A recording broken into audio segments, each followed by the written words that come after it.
Euzu billahi mineşşeytanirracim. Bismillahirrahmanirrahim.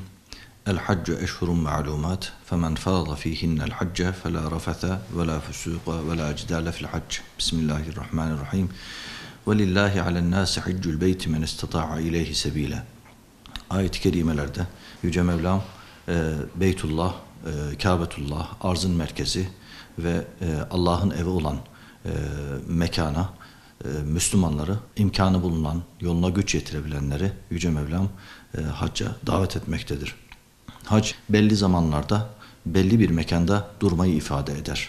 Hac ibadeti, hacca giden kardeşlerimizin belli bir zamanda Arefe günü, Arafat vakfesini yapmak üzere Arafat'ta bir araya gelerek hac ibadetlerini ve bunun yanında Kabe'nin etrafında tavaf etmek suretiyle hac ibadetlerini yerine getirmiş oldukları, Müzdelife'de vakfe yaptıkları, Mina'da şeytan taşladıkları ve ardından kurbanlarını kestikleri bir ibadetin özünü ifade etmektedir. Değerli hacı adayı kardeşlerimizin gönüllerinde olan bu ibadeti tam anlamıyla yerine getirmek üzere rehberlik görevi Diyanet İşleri Başkanlığımızda bulunmaktadır. İrşad hizmetleri Diyanet İşleri Başkanlığımızda yürütülmektedir.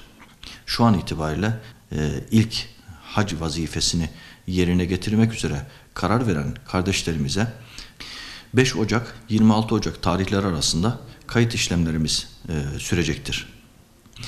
İlk defa kayıt olacak kardeşlerimizin E-Devlet üzerinden kayıtlarını yaptırabileceklerini kendilerine duyurmak istiyoruz. Hacı adayı kardeşlerimizin daha önce müracaatları bulunmaktadır.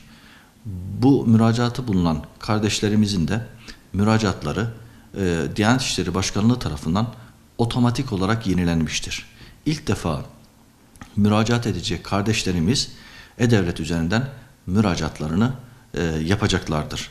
Müracaatlarını yapmadan önce öncelikli olarak anlaşmalı bankalara cami görevlilerimiz ve ilçe müftülüklerimiz, il müftülüklerimizden rehberlik almak suretiyle bankalara 250 lira kayıt ücreti yatıracaklar ve bu kayıtlarını tamamlayacaklardır.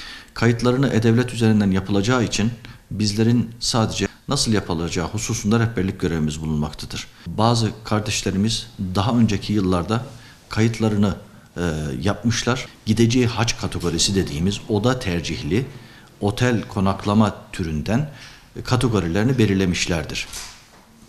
Daha sonra bu kategoriler hususunda hac kurası çıktıktan sonra kategorileri değiştirme imkanı bulunmayacağından şu an bu kayıt döneminde 5 Ocak 26 Ocak tarihleri itibariyle kategorilerini değiştirebileceklerdir. İkinci hatırlatmamız gereken hususlardan bir tanesi de adres ve iletişim bilgileridir. Adres ve iletişim bilgilerini güncellemelerini istiyoruz. Daha önce kayıt yapmış olan kardeşlerimizden. Çünkü adres bilgilerini girerken hangi ilden kuraya girmeleri gerektiği hususunda adresleri kendileri vermiş olmaları dolayısıyla daha sonra adres değişikliklerini bize bildirmediklerinden dolayı eski adres bilgileri ve iletişim bilgileri olacağından kendilerine ulaşım noktasında yahut da daha sonraki hacca gideceği kafilenin belirlenmesi noktasında bir mağduriyet ve sıkıntı yaşanabilmektedir. Bu nedenle de iletişim bilgileri ve adres bilgilerini ilçe müftülüklerimize ulaşmak suretiyle yahut da E-Devlet üzerinden kontrol etmek suretiyle kardeşlerimiz kontrol edip, takip edip değiştirebileceklerdir. Hacı adayı kardeşlerimiz de grup tercihleri ile alakalı hususu ilçe müftülüklerimizden, il müftülüklerimizden rehberlik almak suretiyle nasıl yapılacağı hususunda ve daha sonra ekleme ya da çıkarma hususunda rehberlik almaları gerekmektedir. Çünkü bu hususla alakalı grubun tamamının rızası söz konusudur. Bunun yanında engelli kardeşlerimiz de hacca gitmek istiyorlar.